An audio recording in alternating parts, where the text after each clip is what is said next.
আমাদের রাজনীতি এখানে আজকে কিভাবে পৌঁছালো? এই প্রশ্নের উত্তর এক একজন এক একভাবে দেবে। আপনি যদি লেফট লিনিং হন, আপনার উত্তরে সাম্রাজ্যবাদ, ভূ রাজনীতি, ক্যাপিটালিজম এসব জার্গন থাকবে। যদি ইসলামিস্ট হন তাহলে জায়নিজম, হিন্দুত্ববাদ, লিবারেলিজম এসব সমালোচনা থাকবে। এক একজন এক একভাবে ব্যাখ্যা দেবে। আমি নিজেও সারা জীবন ভেবেছি। আমি বলছি না যে এটা ভুল সেটা ভুল, তবে আমি বিশ্বাস করি যে আমাদের সর্বনাশের আর্কিটেক্ট আমরা নিজে, এবং এই সর্বনাশের বীজ সমাজে না ব্যক্তির মধ্যে চুপা আছে। কেন আমাদের রাজনীতি এতটা নিকৃষ্ট? আমার কাছে এর উত্তর হলো, কোনো সমাজের অ্যাডাল্টরা যখন জেনে শুনে মিথ্যাকে অ্যাকসেপ্ট করে ও মিথ্যায় পার্টিসিপেট করে, ওই সমাজ আসলে ইন্টারনালি অনেক আগেই ফ্র্যাকচার্ড হয়েছিল। আমরা যখন মাতম শুরু করি তার বহু আগেই আসল ক্ষতিটা হয়ে যায়। আমাদের সমাজে মিথ্যাকে আমরা এত প্রবলভাবে বরণ করে নিয়েছি যে এখানে সত্য দিয়ে কি হবে এই প্রশ্নেরই কোনো সদুত্তর নাই। কি করবেন আপনি সত্য দিয়ে? একটা ক্লাস 3 বাচ্চার সামনে ক্যামেরা ধরলে সে মিথ্যা বলে। প্রাইম মিনিস্টারও ঠিক তাই করে। 52 বছর হয়ে গেছে এই দেশের, এখানে নির্বাচন নাই, গণতন্ত্র নাই, মানবাধিকার নাই, কিন্তু আপনি মিথ্যা কথা বলবেন যে নির্বাচন সুষ্ঠু হয়েছে। স্বয়ং প্রেসিডেন্ট সবার সামনে মিথ্যা কথা বলছেন। এই যে আউয়াল নামের লোকটা, আমাদের প্রধান নির্বাচন কমিশনার, এই লোকটার সাথে যদি আমার কোনোদিন দেখা হয়, এর মুখে আমি থুতু দেব। যদি এর কবর কোনোদিন আমার চোখে পড়ে, সেই কবরে আমি থুতু দেব। নিকৃষ্ট একটা লো লাইফ, পুরা দেশটাই এরকম ইতরে ভরা।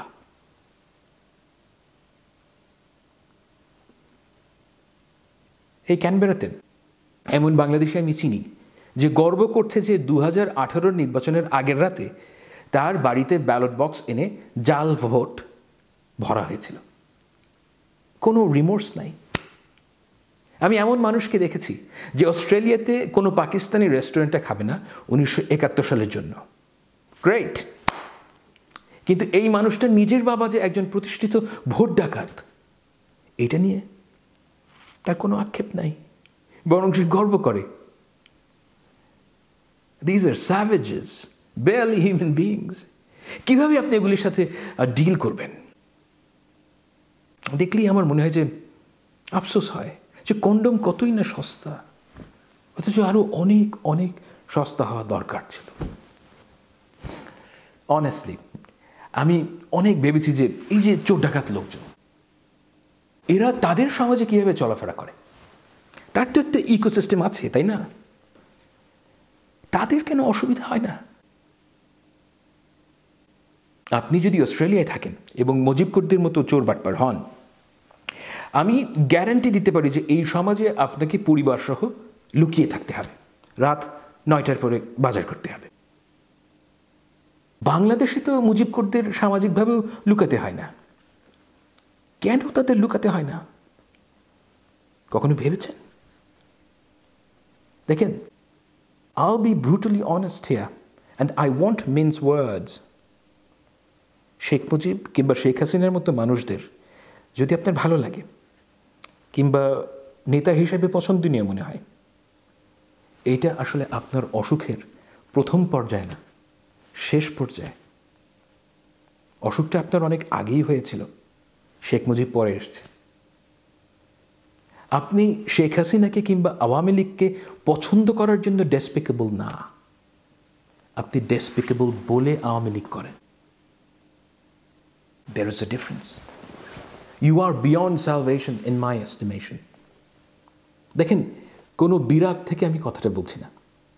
This is exactly how things are. Bare bone truth. আমি আপনাকে কোনো ধরনের ঘৃণা করি না, শুধু একটা প্রিমিটিভ আনইভলভড মানুষ মনে করি যে ট্রাইবের বাইরে কল্পনা করতে অক্ষম। আপনার ক্ষুধা আছে অথচ ভাষা নাই, কারণ আপনি যা মিন করেন তা বলতে পারেন না, আর যা বলেন তা মিন করেন না। আপনার মাথায় সত্য আর মিথ্যা দুইটার যে মর্তবা সেটা একই। আপনার কাছে প্রশ্নটা ইউটিলিটির, রিয়ালিটির না। আপনি আপনার সুবিধা মতন সত্য আর মিথ্যাকে ব্যবহার করেন।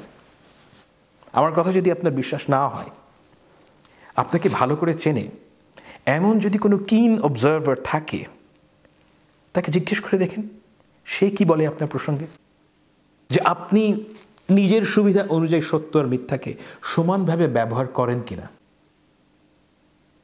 যেখানে আপনার গ্রুপ ইন্টারেস্ট ও সত্য কনফ্লিক্ট করে, আপনি 100 বারের মধ্যে 100 বারই আপনার গ্রুপ ইন্টারেস্টের পক্ষে থাকেন, অথবা সত্য নিয়ে নিশ্চুপ থাকেন। আপনার বন্ধুকে জিজ্ঞেস করে দেখেন যে আমি ঠিক বলছি কিনা। গত 15 বছরে এই দেশের শিক্ষিত সমাজের খুব বড় একটা অংশের কাছে মিথ্যা আর সত্যের মাঝে যে পার্থক্য, সেটা ঘুঁচে গেছে। এটাই আমাদের রাজনীতির নির্যাস। সত্য আর মিথ্যা তাদের কাছে লাল শাড়ি ও নীল কামিজের মতো, যখন যেই ক্রাউডে যেটা কাজে লাগে সেভাবে পড়ব। এই মিথ্যায় পার্টিসিপেট করে প্রথমে আপনি হারিয়েছেন সম্মান, তারপর আত্মা। এখনো যেটা আপনি বুঝতে পারেন নাই সেটা হলো মিথ্যার অ্যাকচুয়াল ক্ষতিটা কোথায়, ঠিক কিভাবে আপনি প্রায়শ্চিত্ত করবেন। এই যে আপনারা প্রতিদিন প্রতি মুহূর্তে মিথ্যা বলে গেছেন বছরের পর বছর, এর সত্যিকারের বিপদ হলো আপনারা অবজেক্টিভ স্ট্যান্ডার্ড খোয়ায় ফেলেছেন পুরোপুরি, এবং আপনারা আপনার অজান্তে নিজেদের জীবনকে ফ্যাট টেইলড ডোমেইনে নিয়ে গেছেন। ফ্যাট টেইলড ডোমেইন বলতে আমি বলছি যে আপনারা সারা জীবনের অর্জনকে এক রাতে খোয়ানোর যেই এক্সট্রিম ইভেন্ট, সেই সম্ভাবনা আপনারা বাড়িয়ে তুলেছেন। এটা আপনারা এখনো বুঝতে পারছেন না। একটা উদাহরণ দিই। মাশরাফি একটা সময়, ধরেন 2013-14 দিকে, আসলেই এই দেশের তরুণদের মাঝে হিরো ছিল। তারপর 2018 সালের একটি নবীন ভোট চোর বলে সমাজে তার ডেবিউ হলো। এখন তো সে মাশাআল্লাহ একটি প্রতিষ্ঠিত ভোট ডাকাত। সম্মান তো হারিয়েছে বহু আগেই, আরো অনেক কিছু হারানো বাকি আছে জীবনে।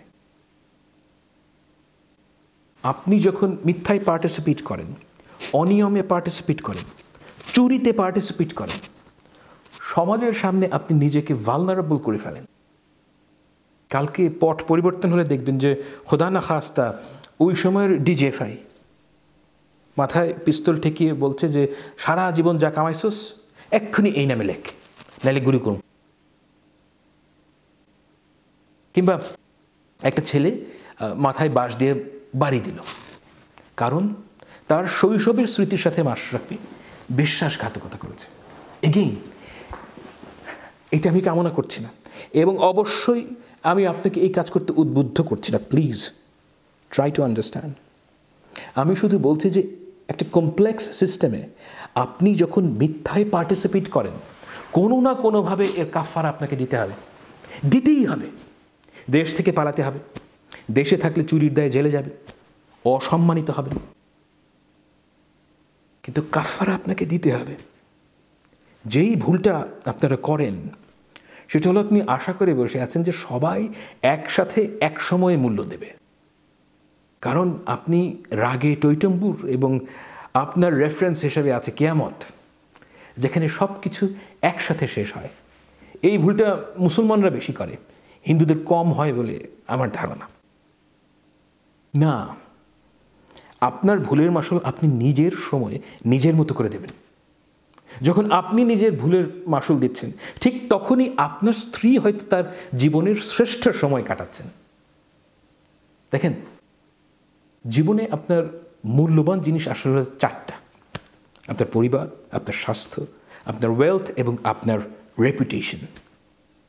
এর মধ্যে স্বাস্থ্য হলো পিওর লাক, কে পাবে আর কাটতে যাবে কোনো গ্যারান্টি নাই। আমি এখন পর্যন্ত কোনো মানুষ দেখি নাই জীবনে যে মিথ্যায় পার্টিসিপেট করেছে অথচ তার পরিবার, ওয়েলথ এবং রেপুটেশন অক্ষত থেকেছে। কোনো না কোনোভাবে ইউল বি হিট। জীবন একটা লম্বা সময়। এত লম্বা সময় আপনি সবাইকে ধোঁকা দিতে পারবেন না, নিজেকে তো পারবেনই না। কেন আপনাদের নেতারা চোর বাটপার? কেন আপনাদের জাতির পিতা হয় শেখ মুজিব? কারণ মিথ্যাকে একসেপ্ট করে নিতে অন্তত আপনাদের কোনো সমস্যা নাই। এখন এই মানসিকতা যদি অল্প কিছু মানুষের হতো, হয়তো ম্যাক্রোডোমেইনে অসুবিধা হতো না। কিন্তু পুরা দেশের অধিকাংশ মানুষ যখন মনে করে যে মিথ্যা একটা টুল, কেউই এখানে আসলে কাউকে বিশ্বাস করবে না। এই যে কেউ কাউকে বিশ্বাস করে না, এই সমস্যা আপনাকে হয়তো বছরের 364 দিন মোটেও এফেক্ট করবে না, কিন্তু যেই একদিন করবে সেই দিন আপনি শেষ। নাসিম নিকোলাস তালেবের একটা উদাহরণ আছে, পুরোপুরি প্রাসঙ্গিক না কিন্তু জেনে রাখা ভালো। ক্রিসমাস ডিনারে আপনি যে টার্কিটা খান, সেই টার্কিটা সম্ভবত অগাস্ট মাসে খামারি কিনেছিল। টার্কিটার পয়েন্ট অফ ভিউ থেকে, ম্যান, এই লোকটার চেয়ে ভালো মানুষ, নেক ইনসান দুনিয়ায় আর একটাও নাই, সারাদিন শুধু খাওয়ায়, কিচ্ছু করতে বলে না। এই টার্কিটার যেই আত্মবিশ্বাস, সেটা অগাস্ট থেকে ডিসেম্বরের প্রতিটা দিন কিন্তু সত্য ছিল। শুধু একদিন ভুল হয়েছিল, কিন্তু ওই একদিনের পর আর কোনো দিন ছিল না টার্কিশ। আপনারা যখন মিথ্যায় পার্টিসিপেট করেন, আপনারা আসলে এমন একটা সমাজ ব্যবস্থায় কমিট করেন যেই সমাজে ডিসেম্বরের ওই দিনটা আসবে, আপনাদের প্রত্যেকের জীবনে আসবে। জার্মানদের জীবনে 1945 এপ্রিলের শেষ সপ্তাহে ওই দিনটা এসেছিল। আপনি যদি একটি মুজিবকোট হন, একটা কথা চিন্তা করেন তো অবজেক্টিভলি, এই যে আপনারা হাটে ঘাটে মাঠে সব জায়গায় শেখ মুজিবের মূর্তি বসালেন, টেলিভিশনে রেডিওতে শেখ মুজিব শেখ মুজিব, প্রতিদিন সকালে অবুঝ শিশুরা স্কুলে গিয়ে চাইল্ড অ্যাবিউজের শিকার হয় শেখ মুজিবের নামে শপথ করে, কোনো কিছুতে আর বাদ নাই। আপনাদের টার্গেট তো হলো একটা জেনারেশন বানানো যারা ব্রেইন ওয়াশড। 15 বছর ধরে এই একই চেষ্টা করে গেলেন, তো কোন বালটা আপনারা ছিলেন যে 90% লোক আপনাদের ভোট দেয় না? সিরিয়াসলি, এটা তো চিন্তা করার বিষয়। করেন আপনারা? You should reflect. কালকে ক্ষমতা থেকে নামলে সাদ্দাম হোসেনের যেরকম মূর্তি ভাঙা হয়েছিল, দেখবেন যে বাংলাদেশের লোকেরাই শেখ মুজিবের মূর্তি ভাঙছে, মূর্তির উপর লাফিয়ে আনন্দ করছে। এই দেশেরই আর্মি ট্যাঙ্ক পাঠাবে, ট্রাক পাঠাবে মূর্তি ভাঙার জন্য। লিখে রাখেন। আপনারা এখনও বুঝতে পারেন নাই যে মিথ্যার জগৎ আপনারা তৈরি করেছেন। তার সমস্যা হলো এখানে কারোরই সত্যের প্রতি কোনো অব্লিগেশন নাই। অব্লিগেশন হলো ক্ষমতাধর মানুষটার প্রতি। যেই মুহূর্তে ক্ষমতাধর মানুষটা তার চেয়ারে নাই, শেখ মুজিবের এক একটা মূর্তির মূল্য হবে 2 টাকা। আজকে আপনারা যাদেরকে মুজিব সেনা মনে করছেন, এরাই মূর্তি ভাঙবে। এই যে সত্যের প্রতি দায়বদ্ধতাকে আপনারা ধ্বংস করেছেন, এর মূল্য আপনাদেরকে দিতে হবে। লিখে রাখতে পারেন। আর আপনি যদি কোনো তরুণ হয়ে থাকেন, ভবিষ্যতে রাজনীতি করতে চান এবং দেশটাকে বদলাতে চান, আপনার প্রতি আমার 2টো পরামর্শ দিয়ে শেষ করছি। দেখেন, পৃথিবীতে স্টুপিড পিপলের ঐক্যের চেয়ে ভয়ানক কোনো বিষয় নাই। স্বভাবত বোকাচোদারা অমায়িক হয়, ফলে তাদের মধ্যে খুব সহজেই ঐক্য হয়। কিন্তু 10 মিনিট কথা বললেই তারা আবিষ্কার করে যে মেলায় হারিয়ে যাওয়া 2টি ভাই। আপনাদের লেফটিস্ট বন্ধুরা লেনিন, মার্কস ইত্যাদির দোহাই দিয়ে প্রলোভন দেখাবে যে এই সম্ভাবনা মহান। তারা বলবে যে এই খন হলো মহেন্দ্র খন। জীবনেও এই ভুলটা করবেন না। পৃথিবীর সবচাইতে ভয়ঙ্কর গোয়ামারা খনগুলোকে রিয়েল টাইমে মনে হবে যে মহেন্দ্র খন। সবচাইতে বড় উদাহরণ হলো অক্টোবর রেভলিউশন 1917।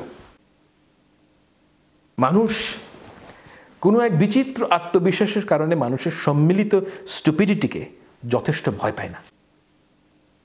আমি 2 হাত জোর করে আপনাকে অনুরোধ করছি যে এই ভুলটা করবেন না, কখনোই করবেন না এবং কনসিস্টেন্টলি করবেন না।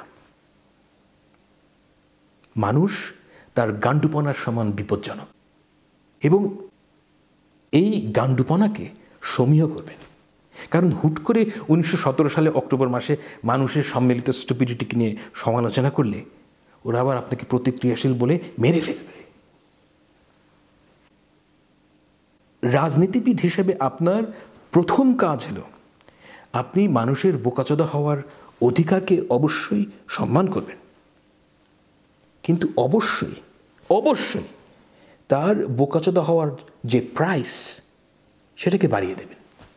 যে জন্য আপনার প্রয়োজন হবে খুব ভালো শিক্ষা ব্যবস্থা, অন্তত ক্লাস 12 পর্যন্ত। আমার প্রথম পরামর্শ হলো স্টুপিড পিপল যেন তার স্বভাবে থেকে ঐক্য করতে না পারে সেই জন্য অ্যাক্টিভলি কাজ করতে হবে। পৃথিবীতে নিঃসংকোচ ও উদ্যমী বোকাচোদার মতো ভয়ানক কোনো প্রাণী নাই। যারা এটা জীবনে এখনো বোঝেন নাই তাদের জন্য আমার সহমর্মিতা, আর যারা এটা বুঝে ফেলেছেন তাদের জন্য আমার আন্তরিক সহমর্মিতা। আপনার মনে হতে পারে যে এই কথাটা আমি ফাজলামি করে বলছি। I am dead serious. আমার দ্বিতীয় পরামর্শ হলো দুনিয়াকে বেহেশত বানানোর রাজনীতি করবেন না। এর মানে হলো আপনার মেটাফিজিক্যাল ডেস্টিনেশনকে রিয়েল বানানোর চেষ্টা করবেন না। ধার্মিক মুসলমান ও খ্রিস্টান বেহেশত কিংবা কিংডম অফ হেভেন পৃথিবীতে কল্পনা করে না, এইটা তাদের বাঁচিয়েছে। হিন্দু ও ইহুদি তার মেটাফিজিক্যাল ডেস্টিনেশনকে ফিজিক্যাল ম্যাপে দেখতে চেয়েছে, এজন্যই তারা বিপদ ডেকে এনেছে। তো বিপদটা ঠিক কোথায়? আপনি যখন পৃথিবীকে বেহেশত বানাতে চান, ইনএভিটেবলি আপনি রাষ্ট্রের কাছে নিজের নাগরিক অধিকার খোয়াই দিয়ে আসবেন। দেখেন, পৃথিবী অ্যাট বেস্ট একটা ওয়েল ম্যানেজড ও দেখতে সুন্দর নরক হতে পারে। আপনি যদি দুনিয়াকে বেহেশত বানানোর চক্করে পড়েন, আপনি সব কাজে সরকারকে ডেকে আনবেন এবং আপনার সমাজের সবচাইতে প্রতিষ্ঠিত মাদারচোদদের আরও ক্ষমতাশীল করবেন। এটা হবেই হবে। সরকার পিতার আসনে বসবে এবং আপনাকে ভাবতে বাধ্য করবে যে সরকার ও রাষ্ট্রের প্রতি আপনার কৃতজ্ঞ হওয়া উচিত। যেহেতু মানুষ অ্যাবস্ট্রাক্ট আইডিয়ার ওপর কৃতজ্ঞ হতে পারে না, সেহেতু আলটিমেটলি আপনি আপনার সমাজের সবচেয়ে বড় মাদারচোদদের ওপর কৃতজ্ঞ হবেন। আপনার প্রয়োজন দুর্বল রাষ্ট্র। দুর্বল রাষ্ট্রের সিটিজেনরি শক্তিশালী এবং শক্তিশালী রাষ্ট্রের নাগরিকরা দুর্বল। আপনার বামপন্থী বন্ধুরা শক্তিশালী রাষ্ট্রের কল্পনা করবে, কারণ তারা মনে করে যে নাগরিকরা একটা হলেই রাষ্ট্র শক্তিশালী হবে। This is a fundamental mistake. রাষ্ট্র এবং সিটিজেনরি একসাথে শক্তিশালী হওয়ার জন্য যে ভাষা, যে ওয়ার্ল্ড ভিউ, যে কালেকটিভ মেমোরি দরকার, সেটা আমাদের নাই, কোনোদিনও হবে না। তাছাড়া আপনার ইমাজিনেশনের লিমিট হলো শক্তিশালী রাষ্ট্র মানে হলো সেই দেশ যেখানে প্রচুর সরকারি চাকরি থাকবে, যেখানে প্রচুর ভাত খাওয়া যায়। এইসব আপনার জন্য ইনফিনিটলি বেটার হলো সরকার যেন আপনার সর্বনাশ করতে না পারে। সেজন্য আপনার প্রয়োজন দুর্বল রাষ্ট্র ও শক্তিশালী সিটিজেনরি। আপনাদের রাজনীতি যেন হয় শক্তিশালী সিটিজেনরির জন্য, সেই কামনায় এখানেই শেষ করছি। ভালো থাকবেন।